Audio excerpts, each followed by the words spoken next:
She thought the deafening bass of the club would swallow the insult. "Cornutu e malumenutu," Camilla muttered under her breath, turning her back to the leather-clad VIP booth. She shouldn't have said it. But her feet ached. She hadn't slept in 2 days, and his casual arrogance was suffocating. She took one step away before a heavy hand closed around her elbow. The music seemed to mute. Dante leaned down, the faint scent of gun oil and expensive vetiver washing over her. He grinned. "Say that again. But looking at me." The bass in L'Ombra didn't just play. It vibrated through the floorboards and rattled the ice in overpriced glasses. Camilla Rossi stood near the edge of the VIP section, her arms crossed tightly over a trench coat that had seen better winters. She looked entirely out of place among the silk slips and tailored suits, and she didn't care. She was here to collect a debt. 2 nights ago, a man had bled all over her linoleum floor. He was a mountain of a guy with a shattered collarbone, and a bullet lodged uncomfortably close to his femoral artery. He hadn't gone to an emergency room, because guys who worked for Dante Costa didn't do emergency rooms. They did basement clinics, they did off-the-books cash drops, they did Camilla because she was quiet, fast, and didn't ask why there was drywall dust and brain matter on their shoes. She saved the man's life. It took 4 hours of grueling, meticulous work under harsh fluorescent lights that hummed like angry hornets. When the sun came up, the man's friends hauled him out, tossed a thin envelope of cash on her stainless steel tray, and vanished. The envelope contained exactly 1/3 of her standard hazard rate. Camilla wasn't stupid. You didn't walk into a mob front in downtown Chicago to demand a few grand unless you had a death wish or a very specific kind of exhaustion. Camilla had the latter. The rent on the clinic was due, the medical suppliers were threatening to cut off her anesthetics, and she was running on 4 hours of sleep spread over 3 days. Desperation made a mockery of fear, so she waited. The bouncers had patted her down, sneered at her scuffed boots, and told her to stand by the velvet rope until the boss had a minute. That was an hour ago. She watched Dante Costa from across the room. He sat in the center of the booth, surrounded by a rotating cast of sycophants and women who looked like they were constructed in a high-end laboratory. Dante wasn't a cartoon mobster. There were no fedoras, no cigars, no loud velvet tracksuits. He wore a dark, bespoke suit with the top 2 buttons of his shirt undone. He looked like a Wall Street predator, save for the stillness in his eyes. It was a cold, predatory quiet. He didn't fidget. He didn't laugh at the jokes his lieutenants told. He just watched the room. Finally, a massive man with a scarred jaw, Leo, she remembered his name was Leo, nodded at her and unclipped the rope. Camilla walked forward, keeping her spine rigid. The air in the booth was thick with the smell of expensive whiskey and melting wax from the table candles. Dante didn't look up immediately. He was swirling an amber liquid in a crystal glass, his attention ostensibly on the ice. "You're the doctor," he said. His voice was a low, gravelly baritone that cut perfectly through the club's heavy bass. He didn't phrase it as a question. "I'm a licensed trauma surgeon, yes," Camilla said, keeping her tone flat. "And I run a private practice. A practice that your man nearly bled out in 48 hours ago." Dante finally looked at her. His eyes were a pale, striking grey, stark against his dark hair and olive skin. He looked her up and down, a slow, clinical assessment that made her skin prickle. "He left you an envelope. I was told you were compensated." "He left me a joke," Camilla replied, pulling a folded piece of paper from her pocket and dropping it on the low table between them. "That's an itemized invoice. It includes the cost of the blood I had to source on short notice, the surgical supplies, the biohazard cleanup, and the premium for my absolute silence. The envelope barely covered the blood. One of the men flanking Dante laughed. It was a harsh, mocking sound.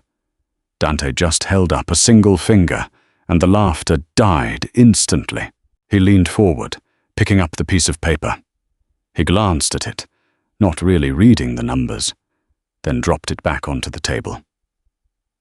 "You're charging a premium for silence? That implies if I don't pay this, you'll talk. It implies that my silence is a service you purchase, Mr. Costa," she said, her heart hammering against her ribs. She kept her face perfectly still. "If you don't value the service, you shouldn't use my clinic. But you already used it." "I expect to be paid for the work I did." Dante stared at her. The silence stretched, tight and dangerous. The ambient noise of the club felt miles away. "I think," he said slowly, "you're overestimating your value, Doctor. You patched a hole. A mechanic does the same thing to a tire. You got paid mechanic's wages. Be grateful you got that, and go home." He dismissed her by looking away, lifting his glass to take a sip. It was the casual disrespect, the utter disregard for her skill and her desperation, that snapped the last frayed wire in Camilla's exhausted brain. She turned around, her jaw clenched so tight her teeth ached. She thought the deafening bass of the club would swallow the insult. "Cornutu e maluminutu," Camilla muttered in her grandfather's native tongue under her breath, turning her back to the leather-clad VIP booth. She shouldn't have said it, but she was tired, her feet ached, and his arrogance was suffocating. She took one step away before a heavy hand closed around her elbow. The music seemed to mute. Dante Costa stepped into her space. Leaning down, the faint scent of gun oil and expensive vetiver washing over her. He grinned, a flash of white teeth that held no warmth at all. "Say that again." "But looking at me." Camilla froze. The grip on her elbow wasn't bruising, but it was absolute. It was the grip of a man who knew exactly how much force was required to control a situation, and not an ounce more. She didn't try to pull away. That would show panic. Instead, she turned her head, tipping her chin up to meet his gaze. Close up, the grey of his eyes was almost metallic. "I think you heard me fine," she said. Her voice was steady, even if her stomach was twisting into tight, cold knots. Dante's grin widened by a fraction of an inch.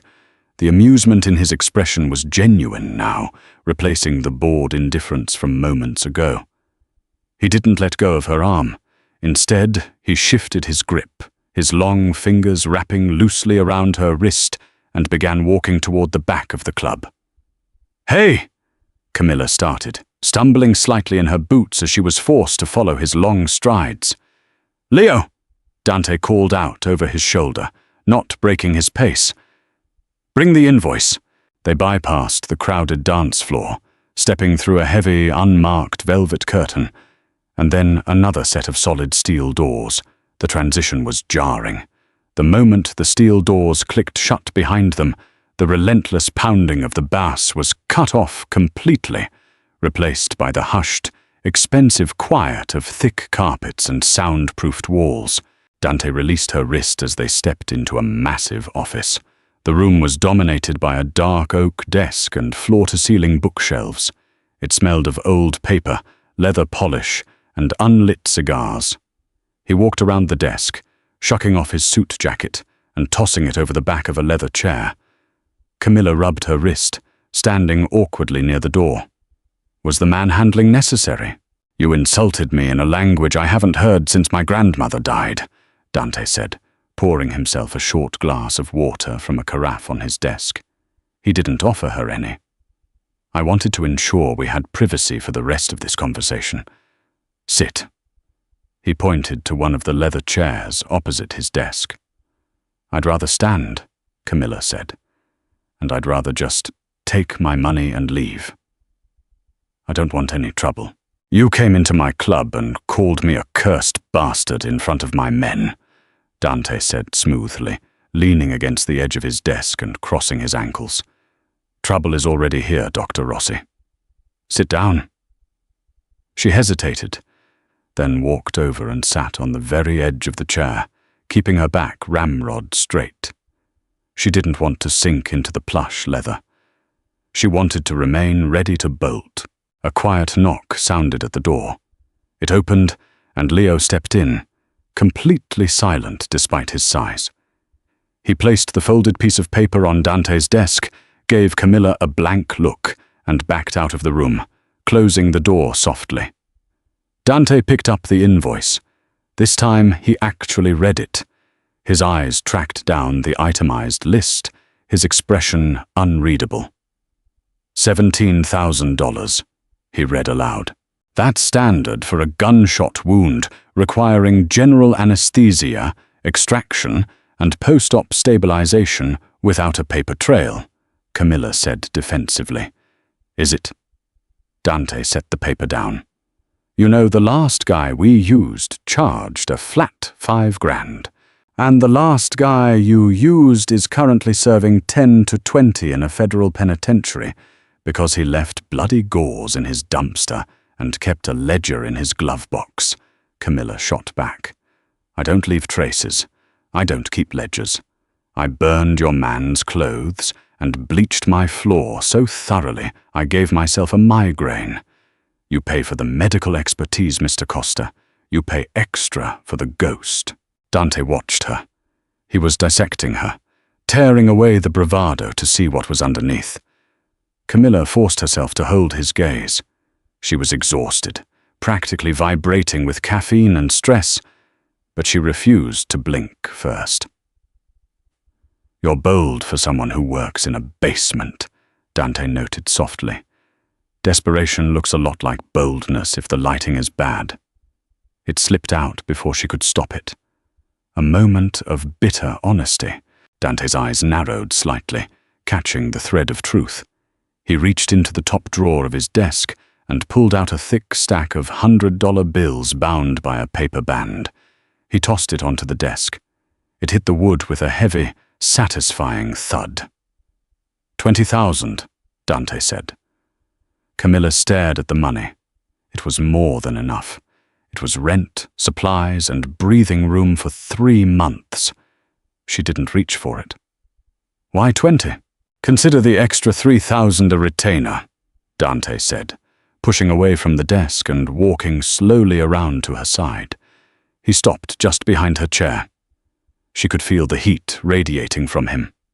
My organization is undergoing restructuring. I'm taking over territories that belonged to men who don't want to give them up.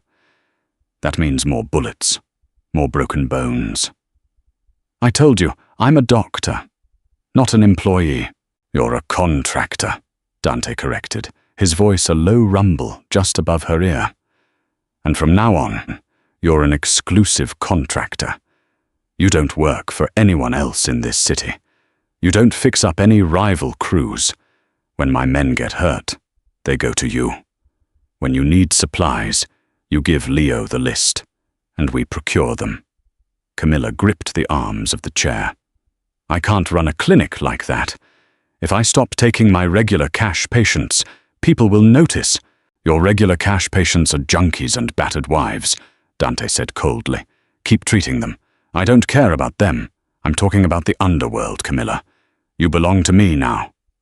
The use of her first name sent a sharp spike of adrenaline through her chest. She stood up, turning to face him. They were too close. She had to crane her neck to look him in the eye. I don't belong to anyone, she said, her voice dropping to a fierce whisper. I take the money on the desk. We're square for last night, and we go our separate ways. Dante didn't move back. He looked down at her, the ghost of that dangerous grin returning to his lips. You can walk out that door with the 20,000, but if you do, understand this. The next time a man bleeds on your linoleum, he'll be one of mine. And if you turn him away, I won't be paying you a visit to discuss invoices. He reached past her, picking up the stack of bills, and pressed it firmly into her hand. His fingers were warm and calloused, lingering against her skin for a second too long. "Go home and sleep, Doctor," Dante said quietly. "You look like hell, and you have a lot of work coming up." The $20,000 sat inside a sterile specimen box on the bottom shelf of Camilla's supply closet. It felt less like a safety net and more like a live grenade. For the first 4 days after her meeting at Lombra, the clinic remained quiet. She paid her back rent in cash, ignoring the landlord's suspicious stare. She restocked her fentanyl, her surgical mesh, and her heavy-duty antibiotics through a grey market supplier in Detroit. The rest of the money stayed in the plastic box, mocking her every time she opened the door for gauze. Normalcy tried to return. She stitched up a baker who had slipped with a bread knife. She set a fractured radius for a 12-year-old girl who had taken a bad spill off a skateboard, accepting 2 Tupperwares of homemade lasagna from the mother as payment. It was quiet. It was almost peaceful. Camilla knew it was a lie. The illusion shattered on a Tuesday at 3 in the morning. The heavy iron buzzer at the alley entrance didn't just ring. Someone leaned on it, sending a continuous, grating screech echoing through the basement clinic. Camilla jerked awake from the cot in her office. She didn't bother changing out of her scrubs. She grabbed the heavy metal flashlight she kept by the pillow and walked down the short, linoleum-tiled hallway. She checked the security monitor. It was Leo. He was alone, but he was half carrying, half dragging a body. Camilla hit the release button and shoved the heavy steel door open. The metallic scent of blood hit her before they even crossed the threshold. It was thick and hot, cutting through the crisp autumn air. "Get him to room 2, Camilla ordered, stepping back. Leo grunted, hauling the man inside. It wasn't a man, it was a kid. He looked barely 19, wearing a black track jacket that was soaked through and sticking to his skin. His head lolled against Leo's massive shoulder, his face the color of wet ash. "Table," Camilla said, moving faster now. She kicked the door shut and engaged the deadbolt. Leo heaved the kid onto the stainless steel surgical table. The boy let out a wet, breathless sound. Camilla was already moving, snapping on a pair of nitrile gloves and pulling the rolling tray of sterilized instruments closer. "What happened?" she asked. She didn't look at Leo. She grabbed a pair of trauma shears and began cutting away the ruined track jacket. "Drive by," Leo said. His voice was a flat, unbothered rumble. He was on a corner in the south end. Rival crew rolled up. Caught 2 in the abdomen. "Name?" "Nico." "All right, Nico. Stay with me," Camilla muttered, peeling the fabric back. The smell of perforated bowels and copper filled the small room. It was a gut wound, messy, dangerous.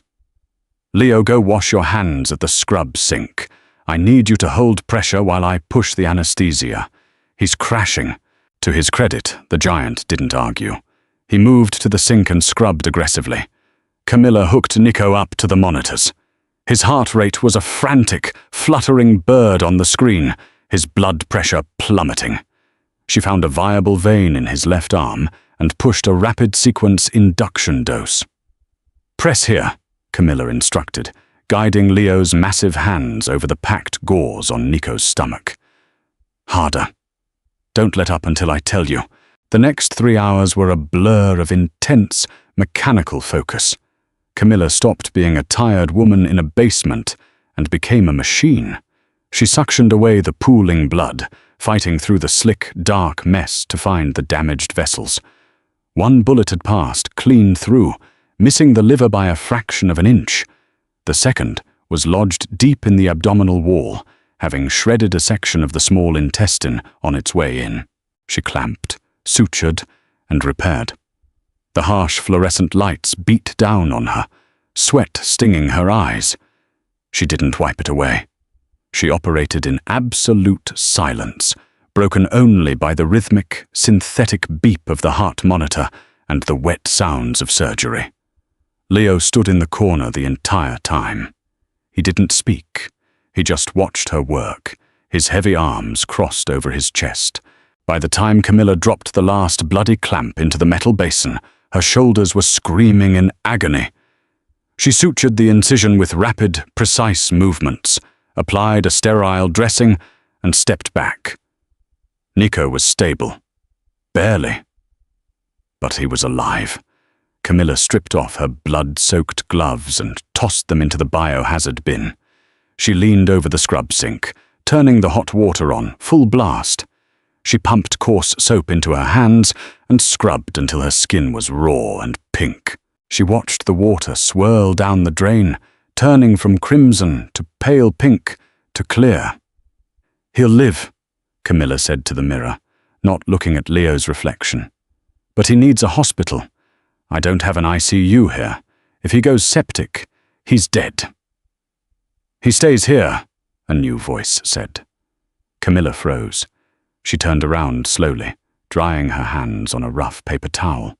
Dante Costa was leaning against the doorframe of the operating room. He wore a dark cashmere overcoat, his hands buried deep in the pockets. He looked completely out of place against the backdrop of peeling paint and sterile steel. He looked at the unconscious boy on the table, then shifted his pale grey eyes to Camilla.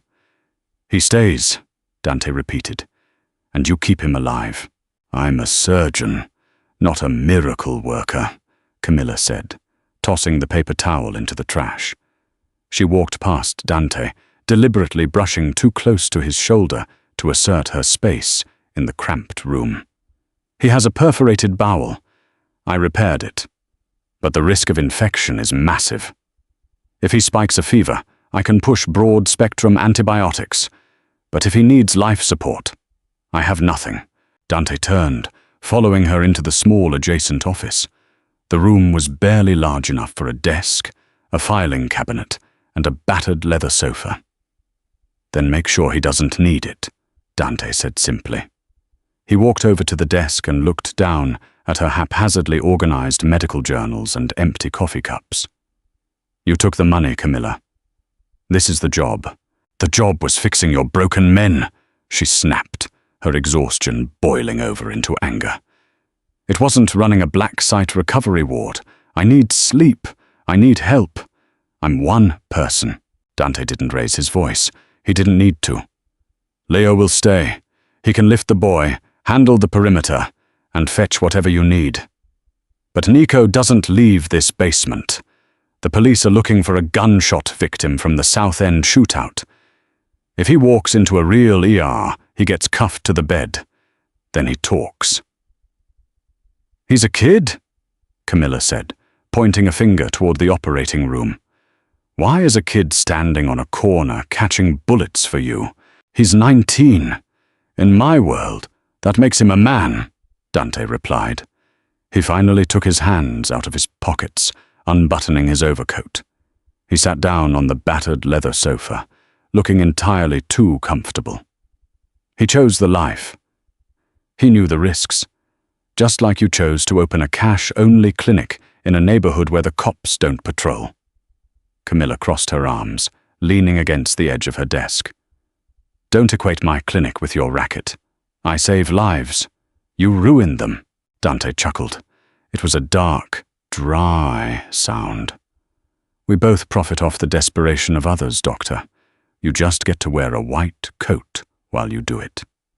The truth of the statement stung, burying itself under her ribs. She hated that he could see right through her moral grandstanding. She was operating a rogue clinic because she had lost her license at a major hospital, a detail she was certain Dante already knew. He didn't do business with ghosts without running a background check. "Why are you here, Dante?" she asked, dropping the formalities. The exhaustion stripped away her filter. "You don't strike me as the type to personally check on a low-level runner at 4 in the morning." Dante held her gaze. The silence stretched between them, heavy and loaded.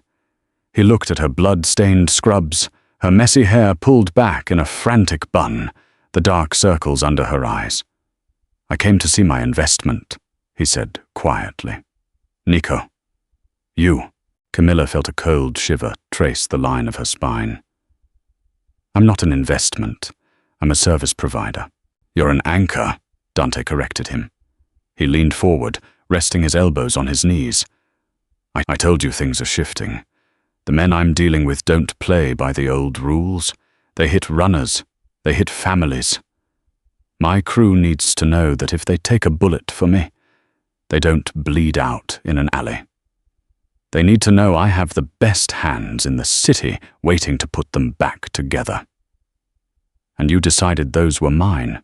I saw what you did for Marcus last week. I saw what you just did for Nico, Dante said. He stood up slowly, closing the distance between them. The office was too small. He was too large. You have steady hands, Camilla. And don't panic. I value that. He was standing inches from her now. She could smell the cold night air clinging to his coat, mixed with that same sharp vetiver. She refused to step back. She tilted her chin up, meeting his eyes with open defiance. "Value it all you want," she said, her voice dropping to a harsh whisper. "But don't mistake my competence for loyalty. I do this for the money. The second you stop paying, or the second the heat gets too high, I'm gone." Dante reached out. Camilla flinched internally but held her ground. He didn't grab her. He just lightly brushed a stray lock of hair away from her cheek. His touch was shockingly gentle, entirely at odds with the violence of his world.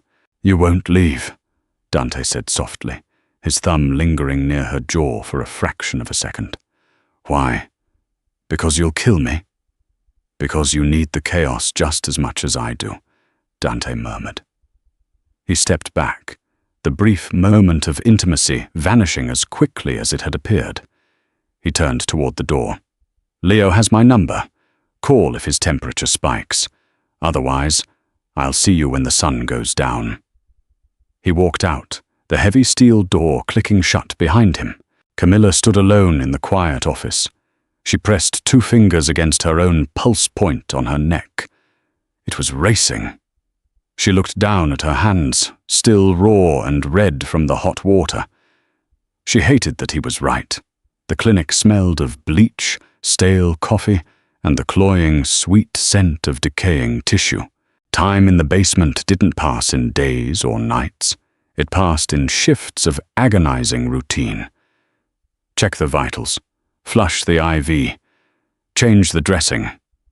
Sleep for 20 minutes on the rigid cot until the alarm vibrated against Camilla's chest. Wake up. Repeat. For 3 days, Nico hovered in a twilight state between life and a very quiet death. Leo proved to be an unexpected asset. The massive enforcer didn't complain about the smell or the cramped conditions. He sat on a metal folding chair outside the operating room, a loaded Glock resting on his thigh, reading worn paperback westerns. When Camilla needed a heavy lift to turn Nico and prevent bed sores, Leo moved the teenager with surprising gentleness. They existed in a functional, silent truce. Then, on Thursday afternoon, the heart monitor changed its rhythm. It wasn't a sudden, dramatic flatline. It was a gradual, creeping acceleration. The steady beep-beep morphed into a frantic, high-pitched trill. Camilla dropped the half-eaten protein bar she was chewing and bolted into the room. Nico's skin was flushed, mottled with an ugly grayish undertone. He was thrashing weakly against the restraints she had loosely applied to keep him from ripping his own stitches out. She grabbed the thermometer. 104.1. Damn it! Camilla hissed. She pressed her stethoscope to his chest. His lungs sounded wet. A deep-seated infection had taken hold, bypassing the standard antibiotics she had been pushing through his line. Peritonitis. The bowel repair was leaking, or his body was simply giving up the fight. "What is it?" Leo was suddenly in the doorway, blocking out the harsh fluorescent light of the hallway. Sepsis. "He's cooking from the inside out," Camilla said, her hands flying over the medical cart. She tore open an alcohol swab with her teeth. "The cefazolin isn't touching it. I need meropenem, and I need it 10 minutes ago." She yanked open the bottom drawer of her pharmaceutical cabinet. Empty. She pulled the next one. Empty. Panic, cold and sharp, spiked through her exhaustion. Her grey market supplier in Detroit was supposed to drop off a new shipment yesterday, but he had ghosted her. Nico groaned, a low, wet sound that rattled in his throat. "I don't have it," Camilla said, the realization hitting her like a physical blow. She turned to Leo. "I need a hospital pharmacy. Now." Leo didn't move. "No hospitals. Boss's orders. He's going to die on this table in 2 hours if I don't nuke this infection," she shouted, slamming her hand against the metal cart. The instruments rattled violently. "I don't care about your boss's orders. Get him in the car." Leo stared at her, his broad face impassive. He reached into his jacket and pulled out a burner phone. He hit a single button and put it to his ear. "Kid is burning up," Leo said into the receiver. "Doc says she needs—" He looked at Camilla. "Meropenem, IV drip, and a broad-spectrum antifungal just in case," she rattled off, her voice shaking slightly with adrenaline. "Meropenem," Leo repeated. "Yeah, we're holding." He ended the call. "What do you mean, holding?" Camilla demanded, turning back to Nico to pack his groin and armpits with ice packs. "We don't have time to hold. Boss is on it." 30 agonizing minutes passed. Camilla pushed fluids, trying desperately to keep Nico's blood pressure from completely bottoming out. She watched the monitor, counting every frantic heartbeat, her own pulse roaring in her ears. She felt the heavy, suffocating weight of failure pressing down on her shoulders. This was why she hated the basement. In a real trauma ward, she would have had a team. She would have had an infectious disease specialist. Here, she just had a mobster reading a Louis L'Amour novel. The heavy iron buzzer rang. Leo was at the steel door in a second, peering through the camera feed. He threw the deadbolt and pulled the door open. Dante walked in. He wore a dark charcoal suit, devoid of a tie, his jaw tight. He didn't look at Leo. He walked straight into the operating room, carrying a heavy, unmarked white paper bag. He set it on the surgical tray. "Meropenem," Dante said, his voice flat and calm. "And half a dozen other things the pharmacist threw in the bag when I told him to empty the safe." Camilla didn't ask how he got a pharmacist to open a safe at 3 in the afternoon. She ripped the bag open. Inside were neatly stacked vials of the exact antibiotic she needed, along with saline bags and sterile tubing.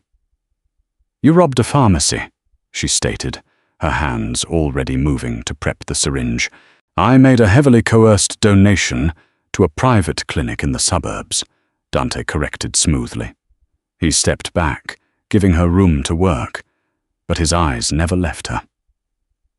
"Fix him, doctor." Camilla drew the medication into the syringe, tapped the air bubbles out, and injected it directly into the port of Nico's IV line. She adjusted the drip rate, her hands moving with a practiced, desperate precision. Now, there was nothing to do but wait. She stood by the table, her chest heaving, staring at the monitor. 10 minutes passed, then 20. Slowly, agonizingly, the frantic trill of the heartbeat began to space out. The numbers on the screen stabilized. 108. Then 102.5. Camilla let out a breath she felt like she had been holding for an hour. Her knees suddenly felt like water. She gripped the edge of the surgical table to keep from swaying. A hand wrapped around her upper arm. It was a familiar, anchoring grip. Dante steered her away from the table, pulling her out of the operating room and into her small office. He pressed her down onto the battered leather sofa. "Breathe," he ordered softly. Camilla dropped her head into her hands. The adrenaline was draining out of her, leaving a hollow, aching void in its wake. "He's just a kid," she whispered. "He's alive," Dante said. He crouched down in front of her, forcing her to look at him.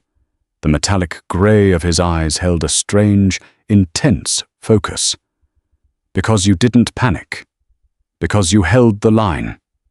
Because you brought the drugs," she countered bitterly. "I handle the logistics. You handle the blood." Dante reached out, his thumb catching a smear of Nico's blood on her cheek. He wiped it away, his touch burning against her cold skin. "You belong exactly where you are, Camilla." Nico left on a Tuesday. He was pale, 20 pounds lighter, and walking with a heavy shuffle, but he was vertical. Leo loaded him into the back of a black SUV idling in the alley. The teenager offered Camilla a weak nod before the tinted windows rolled up, swallowing him whole. When the taillights faded, the basement suddenly felt cavernous and entirely too quiet. Camilla spent the next 3 hours sanitizing the clinic. She scrubbed the linoleum until her knuckles ached, desperate to remove the lingering phantom smell of peritonitis and stale sweat. She was exhausted, but it was a wired, jittery kind of exhaustion. The adrenaline of the past week refused to fully leave her system. She was packing her duffel bag, intent on finally going to her actual apartment to sleep in a bed that didn't smell like antiseptic when the heavy steel door unlatched. She jumped, her hand instinctively dropping to the heavy medical shears on the desk. Dante Costa stepped into the entryway. He wasn't flanked by Leo or any of his other shadows. He was alone. He wore a dark navy coat over a fitted black sweater, looking like a high-end catalogue model who casually ruined lives on the weekend. "The boy is settled at a safe house," Dante said, reading the question on her face. He leaned against the doorframe, watching her pack. "He'll make a full recovery." "Good. My invoice for the week is on the desk," Camilla said, shoving a clean pair of scrubs into her bag. "I'm going home." "No, you're not." Camilla stopped, her hand gripping the zipper. She looked up at him, her cynical defense mechanism instantly snapping into place. "Excuse me, the patient is gone. My shift is over. I don't live in this bunker. You haven't eaten a real meal in 6 days, and you look like you're going to collapse," Dante observed, his tone infuriatingly even. "You're not driving. Grab your coat." "I am perfectly capable of calling a cab." "Camilla." His voice dropped, losing the conversational lightness. It was the same tone he had used to quiet his men at Lombra. It wasn't a request. 10 minutes later, she was sitting in the passenger seat of a sleek, armored Mercedes. The interior smelled of expensive leather and that omnipresent hint of vetiver. She stared out the window, watching the gritty streets of her neighborhood blur into the polished, towering glass of the downtown district. He didn't take her to a mob hangout. He pulled into a private underground garage beneath a luxury high-rise. They took a dedicated elevator up to the top floor, stepping out into a breathtaking, dimly lit restaurant that overlooked the sprawling, glittering grid of Chicago. The place was entirely empty, save for a single waiter standing at attention near a corner booth. "You bought out the restaurant?" Camilla asked, feeling aggressively underdressed in her jeans and heavy boots. "I own the building," Dante corrected, guiding her to the booth with a light hand on the small of her back. The touch was brief, but it sent a traitorous shiver down her spine. "Sit. Eat." The food arrived almost instantly. Hand-rolled tortellini in a rich truffle cream sauce, seared scallops, and a heavy, dark red wine. Camilla wanted to refuse it out of spite, but her stomach betrayed her with a loud, hollow rumble. She picked up her fork. Dante didn't eat. He sat across from her, a glass of water in his hand, entirely focused on watching her dismantle the meal. It was unnerving. He watched her the way a predator watches a very interesting bird. "So," Dante finally said, breaking the silence as she finished her first plate.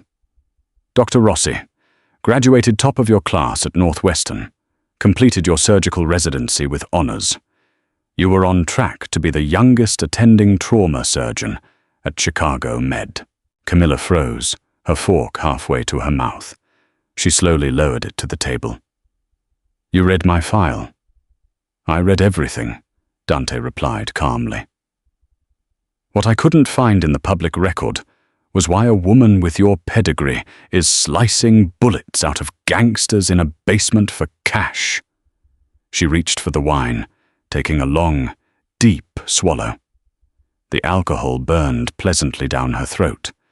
"The public record says I was terminated for gross insubordination and violating hospital protocols. I know what the record says. I'm asking you." Camilla looked out the window.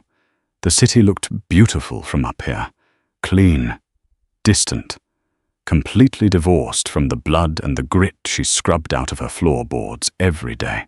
"A 16-year-old kid came into the ER," she started, her voice flattening out as she detached from the memory. "Gunshot wound to the chest, no insurance, no ID. The attending on call took one look at him and ordered him stabilized and transferred to county. Protocol for indigent John does." Dante listened, his expression unreadable. "He was bleeding out. He wouldn't have survived the 20-minute ambulance ride," Camilla continued, looking back at him. Her eyes were hard. "I bypassed the attending. I forged a consent form, took him into an empty OR, and cracked his chest. I found the bleeder. I fixed it. You saved him. He died 3 hours later in the ICU from a secondary stroke," she corrected bitterly. "The hospital board needed a scapegoat to avoid a massive malpractice lawsuit from the family, who miraculously materialized the second he died.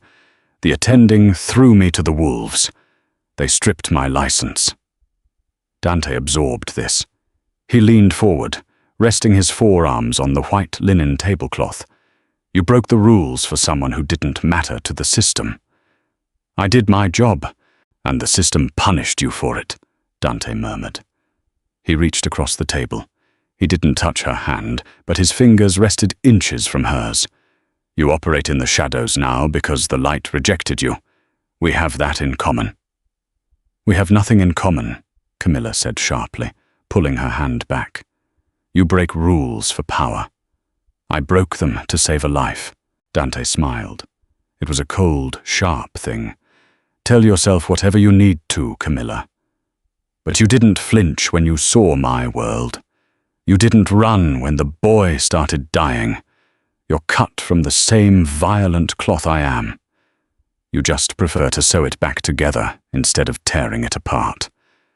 The transition back to the basement was brutal. After the truffle cream and the skyline views, the clinic felt like a concrete coffin. Camilla threw herself into the mundane with aggressive intent.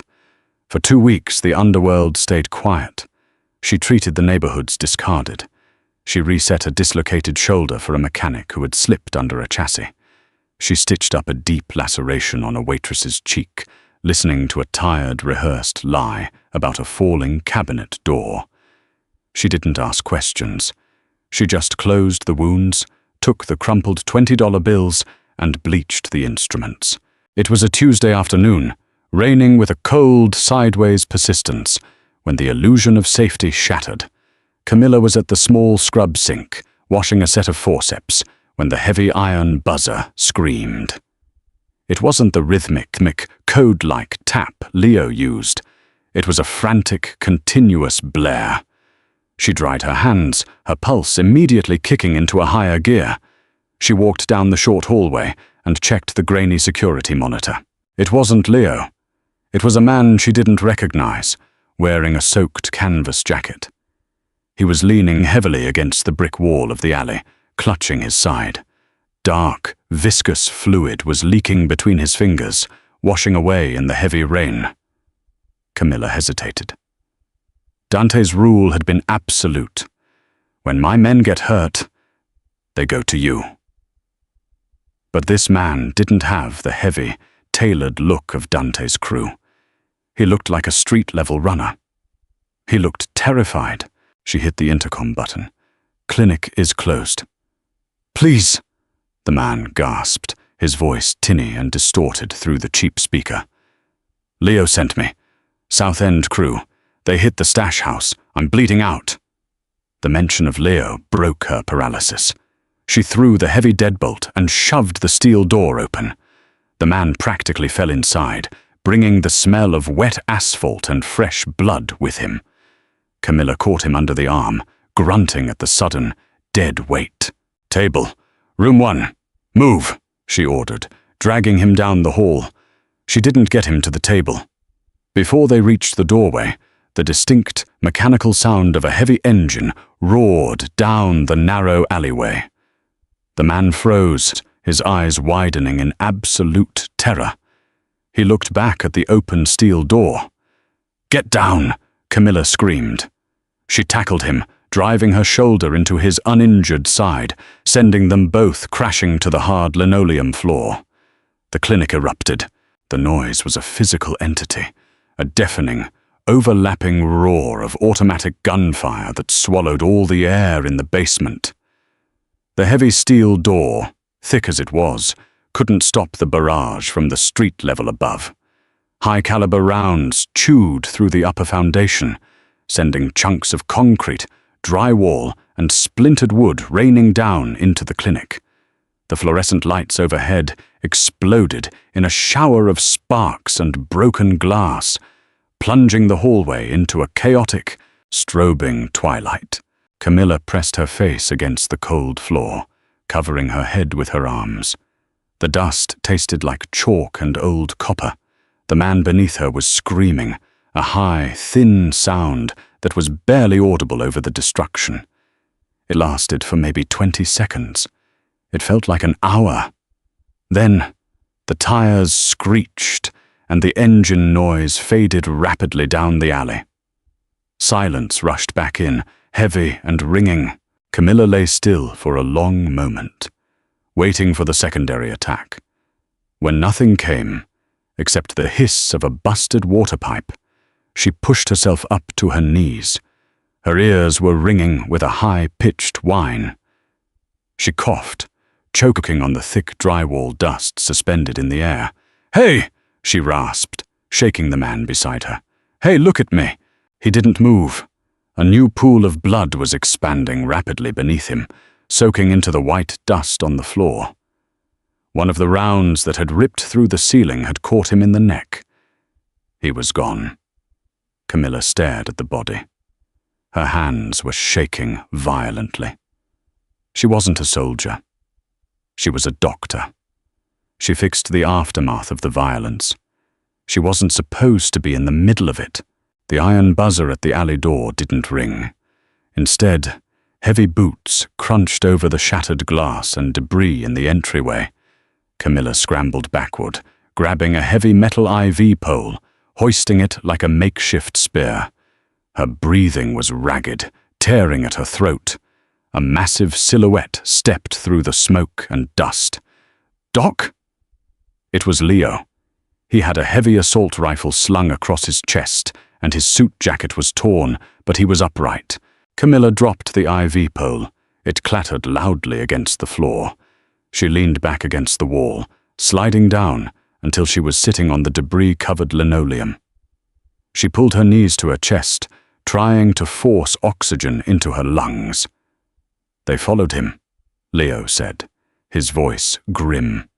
He stepped over the dead man, barely looking at him, and knelt in front of Camilla. His large hands gently patted her arms and shoulders, checking for holes. "You hit?" "No," Camilla managed to say, her voice shaking. "No, I'm fine." "Good."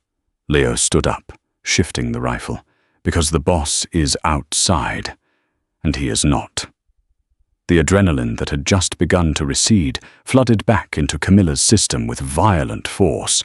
She scrambled to her feet, ignoring the sharp sting of glass cutting into her palms. "Where is he?" she demanded. "In the car. He caught a stray fragment outside the stash house before we got here. Driver's bringing him in." Camilla didn't wait. She ran past Leo, stepping over the dead man without a second glance, and practically tore the ruined steel door off its hinges. The armored Mercedes was parked diagonally across the alley, its engine idling with a low, menacing growl. The back door swung open, and Dante stepped out. He looked furious. His dark coat was missing, and the left sleeve of his crisp white shirt was soaked in a heavy, spreading crimson stain. He wasn't staggering, but his movements were rigid, deliberately controlled to mask the pain. He looked past her, taking in the shattered concrete and the smoke drifting out of the clinic door. His jaw tightened so hard, Camilla thought she heard the bone crack. "Inside," Camilla ordered, slipping her arm around his uninjured side. "I can walk," Dante bit out, though he leaned heavily against her as they navigated the debris in the hallway. "Shut up and walk faster," she snapped back. She bypassed room 1, which was covered in dust and shattered glass, and kicked open the door to the secondary operating room. She flipped the emergency generator switch on the wall. A harsh, yellow backup light flickered to life, casting deep shadows across the room. "Sit on the table," Camilla said, already moving toward the emergency trauma cart she kept sealed in plastic. She ripped the plastic away. "Leo, secure the perimeter. If anyone else comes down that alley, kill them." "Already on it, Doc," Leo rumbled from the hallway. Camilla turned back to Dante. He was sitting on the edge of the steel table, his right hand gripping the edge so hard his knuckles were entirely white. The blood was dripping from his fingertips, pooling on the floor. She grabbed heavy trauma shears from the tray. "I need to cut the shirt." "It's custom," Dante said, his voice tight. "I'll bill you for a new one," Camilla replied. She didn't wait for permission. She slid the cold metal of the shears under the expensive fabric and cut cleanly up the sleeve, then across the collarbone, peeling the ruined fabric away from his skin.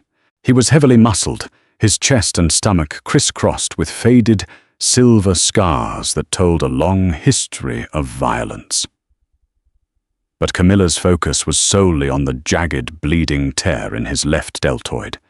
It wasn't a clean bullet hole. It was a massive laceration, torn open by a piece of fragmented metal or concrete. Shrapnel, Camilla assessed, her clinical detachment instantly taking over.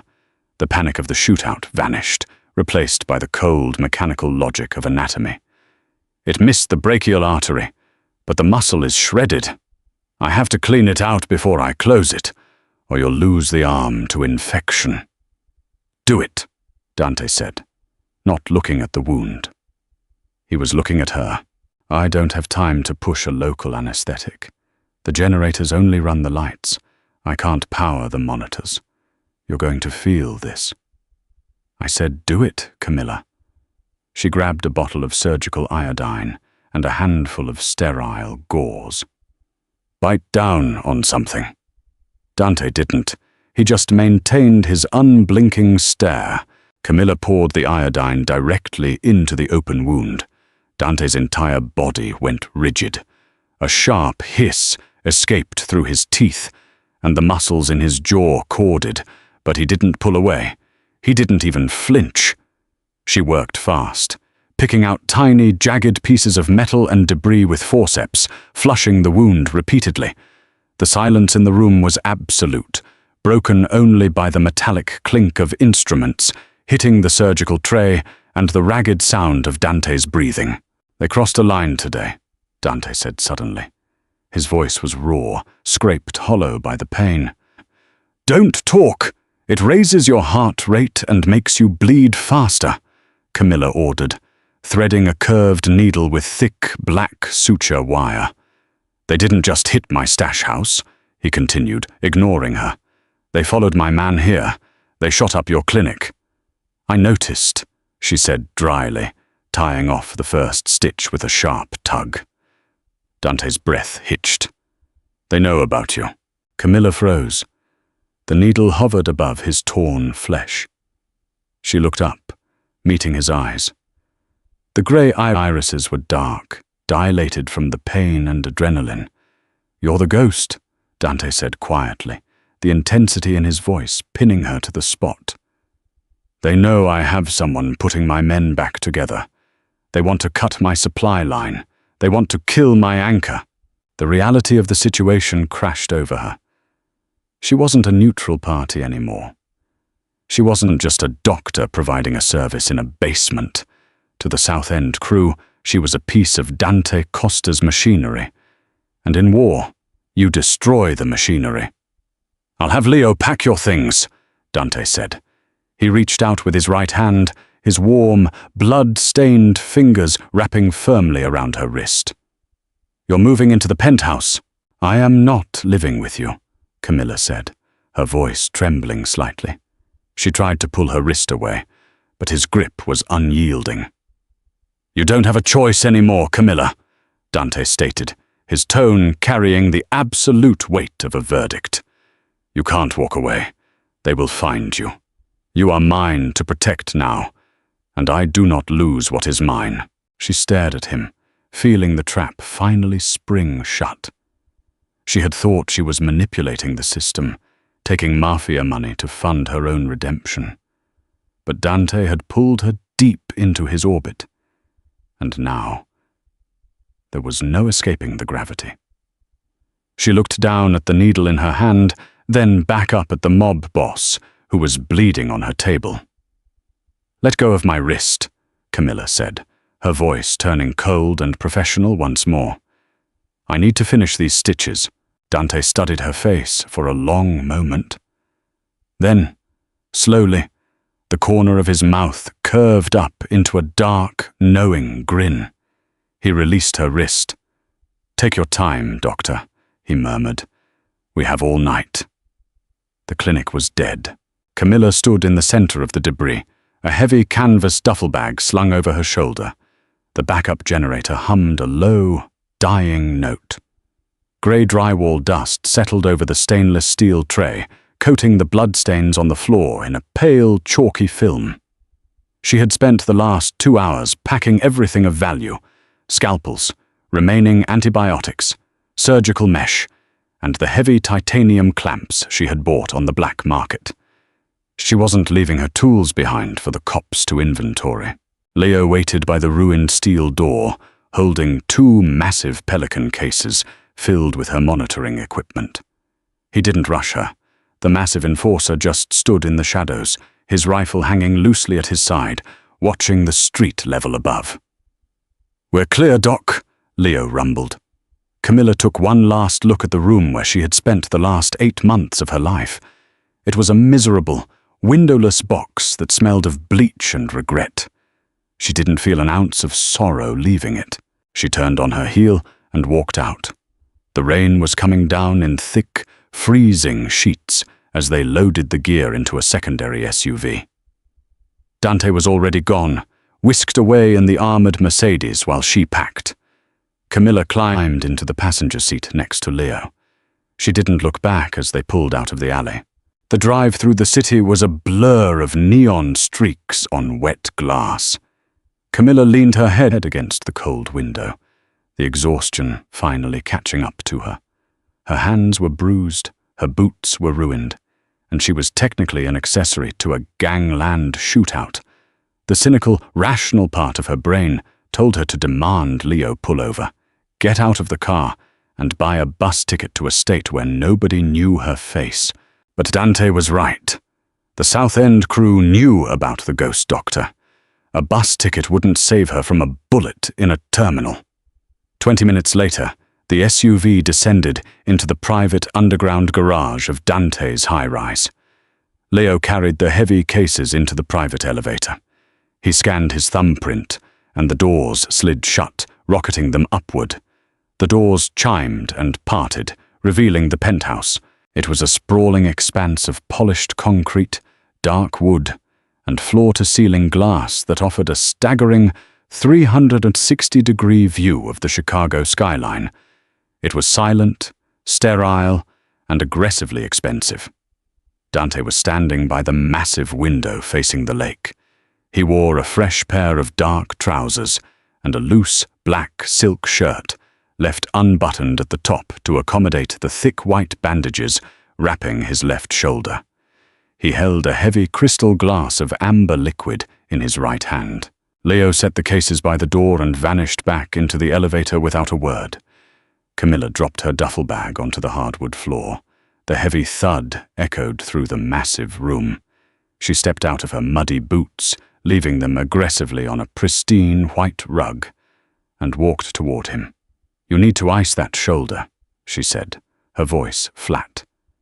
"The inflammation is going to peak in about 4 hours." Dante didn't turn around. He took a slow sip of his whiskey. "I have a high tolerance for discomfort." "Inflammation doesn't care about your tolerance.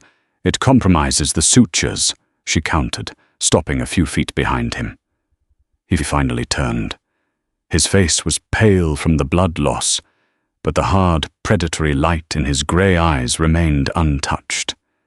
He looked at her bare feet, her dust-covered jeans, and the sheer exhaustion etched into the lines of her face. "The guest wing is down the hall to the left," Dante said, gesturing with the glass. "There's a walk-in shower. Clothes that should fit you. Sleep. Tomorrow, we figure out the rest." "No," Camilla said. She crossed her arms, ignoring the ache in her own shoulders. "We figure it out right now." Dante raised an eyebrow. "You're in no condition to negotiate. I am the only one keeping your men vertical, which means I hold all the leverage." She snapped back. She took a step closer, invading his space. "I am not your prisoner, Dante. I am not a pet you keep locked in a glass tower so your enemies can't get to me. If I am staying here, this isn't a safe house. It's a base of operations." Dante went very still. "Meaning what, exactly?" "Meaning I want the East Wing," Camilla demanded, pointing vaguely across the massive apartment. "I want it gutted. I want a sterile environment. I want an operating table with a hydraulic lift, overhead surgical lights, and an autonomous power supply. I want a fully stocked pharmacy vault, and I want an MRI machine. If you want a ghost surgeon, you are going to fund a ghost hospital." Silence stretched between them. The rain lashed against the thick glass of the windows, a heavy, rhythmic drumming. Dante stared down at her. He studied the fierce, unyielding set of her jaw. She was covered in concrete dust and other men's blood, standing in his pristine penthouse, making demands that would cost him millions. Slowly, the tension in his shoulders released. A genuine, dark laugh escaped his chest, rich and dangerous. "An MRI machine," Dante repeated, shaking his head. He set his whiskey glass down on a nearby console table. He reached out with his uninjured arm, wrapping his hand around the back of her neck. His grip was firm, warm, and entirely possessive. He pulled her a fraction of an inch closer. "You are terrifying, Doctor." "I am practical," Camilla corrected, her heart hammering against her ribs. She didn't pull away from his touch. "You are exactly what I need," Dante murmured, his thumb brushing the pulse point on her neck. His gaze dropped to her lips, then back up to her eyes. The pretense of the contractor and the client was dead, buried in the rubble of the basement clinic. "You have your hospital, Camilla. I'll have the contractors here tomorrow." "Good." Dante leaned down, his face inches from hers, the scent of vetiver and expensive whiskey wrapping around her. "Now," Dante whispered, a wicked, knowing grin touching his lips. "Say it again, just like you did in the club." Camilla looked up into his cold, metallic eyes. She felt the absolute danger radiating off him, the sheer violence of his world, and for the first time, she didn't want to run from it. She wanted to anchor it. "Cornutu e maluminutu," she whispered back. Dante pulled her in, and the city burned silently behind them. That wraps up the gripping story of Camilla and Dante. From a desperate, exhausted doctor in a basement clinic to the untouchable anchor of a Mafia empire, Camilla proved that true power isn't just about pulling the trigger. It's about holding the only needle that can fix the damage. If you were captivated by their dangerous dynamic and the dark, gritty reality of the underworld, hit that like button.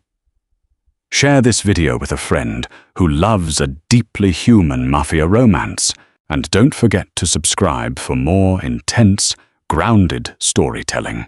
See you in the next one.